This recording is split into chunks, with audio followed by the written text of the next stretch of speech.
This is the history screen. It's going to show you the last several parts that have been measured.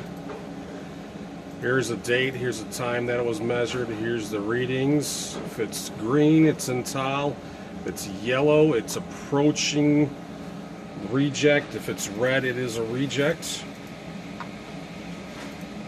This is called a stoplight chart. It's an individual chart with the color bands for in-tile, approaching, and reject. So there's 1 point per part measured.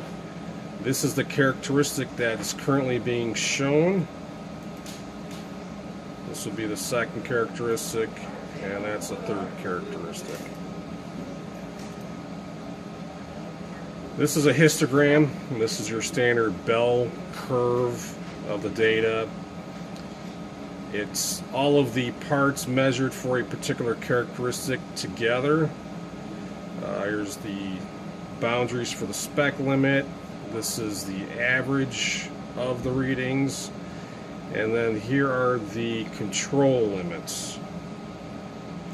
And this will be the second characteristic and third characteristic. The CP and CPK are listed in the bottom right hand corner. The setup page will show you live readings for the probes.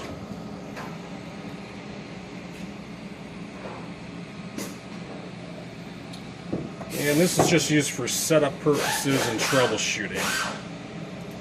The I/O screen is just a troubleshooting page for the gauge button.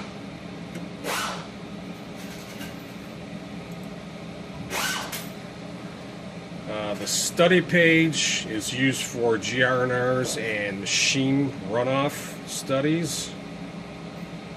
This would be for the gauge studies. This is the machine studies.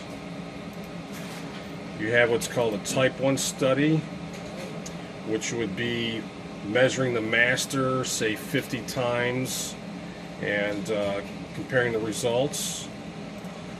A type 2 would be where you would use, say, 5 different production parts.